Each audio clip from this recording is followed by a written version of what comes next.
start mitigate those oasis as possible. I don't mean to be rude, but we got to answer this. We have a 12,500 parts per building. Toxic waste is 5,000 parts per building. And the lead test is showing a 6. You got 18 months on the water, a 6. I'm hearing numbers here, 25, 10. Underneath 5 is normal. There's no way that kid has a 6 in his bones, in his brain. You have toxic waste 2.5 times, being told that the number 6 is okay. We've been lied to and too many times. And I'm going to panels, and the panels are pushing us off. You guys have asked that question. See, I know you're in a rush. Over and over again, we're not getting the answers. So now, how long does the lead stay in those kids' bones? The whole house is sick. All the testing levels are less than 10. It can't be true. Toxic waste in the water, those on CNN, this family, it's a 6, and they saying that they're okay. They're not okay. So it's in the bones, it's in the brain, it's in the liver, it's in the kidneys. The bones for 20 years is a binder. It's going to affect what? The nitric oxide in their hearts, their liver enzymes, kidney enzymes. A matter of time. Flint is a ticking time bomb. The government knows it. But if I don't ask questions, Dr. Vincent, you do a question. My family's dying in Flint. I almost died from the water, my best friend too, in Flint. Get no questions being pushed off. We need answers, folks. And I want to thank you guys for doing this panel. People say, Dr. Vincent, I understand it. You don't understand it. You don't live there. You don't drink the water, take showers in the water, brush your teeth. You'd almost die from the water. In my neighborhood, in the 3-block radius, 3 women lost babies at 6 months. Hypertension, preeclampsia. That's rare. Lou Gehrig's disease around it, rare. But it's okay. We understand. You live there, you understand. I have passion for this, folks. I'm trying to science me and Flint. You ask so many questions. I got a PhD in lead, I'm told. I know more than you. Well, I got a PhD in common sense. Not in lead. Thank you very much. We're at our anyway for this session period. However, I think so I guess lead in water and the effect of the pain versus the water in the children up there. And they were targeting preschool children who lived in that house and didn't go to daycare elsewhere, and that they really knew what was going on. And there was an impact of the water on the lead. Their water was what I showed you. The average was 2 parts per billion in water, right? And it was really low. But ours is 1,000. Right, so I'm just telling you, it was really low, and they could say that the water, the kids who had water that was above whatever their median was, were more likely to have a lead 3.5 or more, somewhere in there. But they measured how much water children drank, and they found that the preschool children drank about 6 ounces of water a day. So it's pretty low, right? And if you are if the kid is out of the house during the day, it may even be lower than that. So what I think you should be thinking in your mind is the water in these houses may have been on this curve that's like up and down and up and down and up and down, depending on stagnation and flushing and all of that, right? But the kids are also like, how much water they drink is like exactly such a confusing picture on what it is. So maybe that's why some child who lived in a home where we know at least at one point the water measured pretty high has a level of 6 because of the variability of the water, the variability of how much time the child spent in the home and how much water they drank and all of that sort of stuff. So I guess because when we have children who are exposed to lead paint in a home, sometimes the children have a lead of 45 and sometimes it's 2. The same situation, right? But the exposure pattern is so different by individual child. And maybe that child with the lead of 6 that even the water was high had a really good iron status, so their absorption rate was lower than the kid who had a higher level, so their absorption rate would be higher. So there are so many factors to confuse the everybody's issue. in the family sick. Everybody's sick in that family. They're sick. You're sick. I mean, and unexplained sicknesses. But you have a toxic environment that you have. And now you're testing the blood on them. And do a bone test. Yeah, but because it's not really valid, it's not on the machines.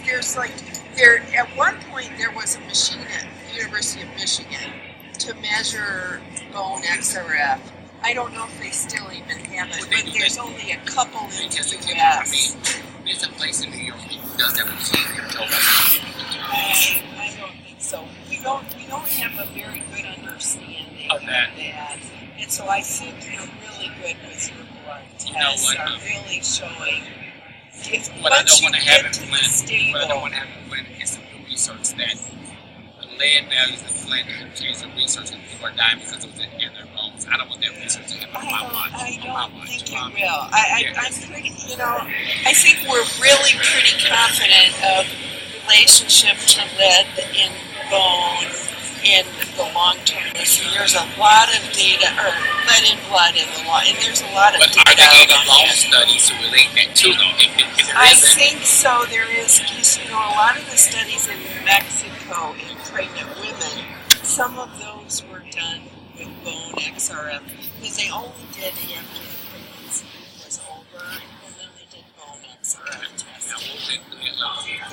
Did they have lead from the water, from the soil, and from the paint? They were, in Mexico in particular, the lead levels were pretty high because the lead is incorporated into the pottery additions. So they were pretty constant exposure over a very long time. Okay, how about lead? What does lead do when you breathe it in? It's inhalation. It's warming up, so now there's a lot of variables there. I don't. So you're saying when you boil the water, you would get vaporization. You take showers in it. My skin is horrible for months. Yeah, but that was probably not the lead. It was the pH of the water and the chlorine and all of that. Maybe it was. So it's the water, the other water chemistry was doing, because lead is not absorbed topically. You know what? So you had way many more issues than just lead. I heard that and haven't found any research either way. I heard that it was not absorbed topically. Somebody got on ABC News and said it is. It's not. It's not. I'm going to do the topics and information here. I'm going to look at the worst case scenario. Detoxify my whole city and all the lead poison in my mind. There's no way that the water is not there in the bones and not tested. But you have some, but that's then reflected in the equilibrium status with your lead in your blood. So it is in your bones, but it shows up in your blood because it's on this equal basis across all of these compartments. So what you see in your blood reflects directly what you have in your bone.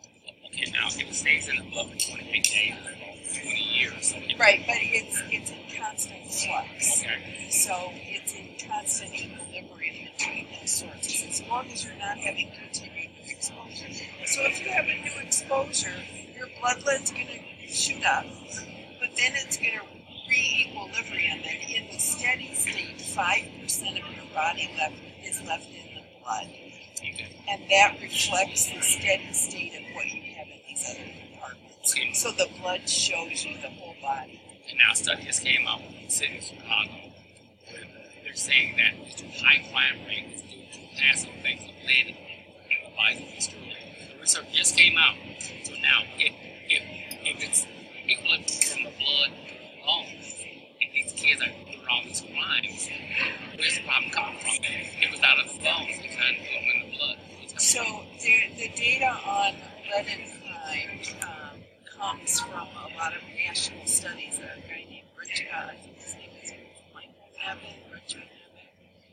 and he has data across many nations and the average lead levels across these nations and crime rates across the nation. So it's Nevin, Nevin. And the thought process is lead changes both IQ and it changes behavior. There is impact of lead on both of those things. So the data can show in these studies that individuals with higher lead rates were more likely to commit crime. Could be juvenile delinquency, those sorts of things. So the thought process is that it impacts IQ and behavior, and those two negative impacts then would be responsible for the more crime rates over time. So it's lead exposure as a very young child. The main study on lead and crime was Kim Dietrich out of Cincinnati. Kim Dietrich? Dietrich, D-I-E-T-R-I-C. Got that down, Dave? Kim Dietrich. So he looked at a Cincinnati cohort that he recruited in the late 80s, and he followed them for 30 years. And the lead level at birth was 7, so pretty high already. And the lead level, the average lead level for the cohort as a whole was around 8 or 9. It was pretty high for the whole cohort, because that's how we were in the Cincinnati. 80s. Okay. Cincinnati, that's how we were. And he did show that the highest rates of kids with the higher lead levels were more likely to have self-reported juvenile delinquency, parental reported juvenile delinquency, and later on he looked at crime and I think sort of hearings and then convictions. Maybe he looked at both of those. So the key lead levels in relationship to crime statistics in that study were the prenatal lead level and the lead at age 6.5 years. Okay, wow. So it wasn't all this interviewing being stuff. So it now, was those 2 early I'm wondering years. my 5-year-old grandson, he's 5, how about the other under 6 years old, I will put me in 10 years from now. Yeah, well, I think you can make a huge amount of difference by talking to him and reading to him. Yes. And your impact in his life can make the lead effects so minimal. Wow. Because you're there. You're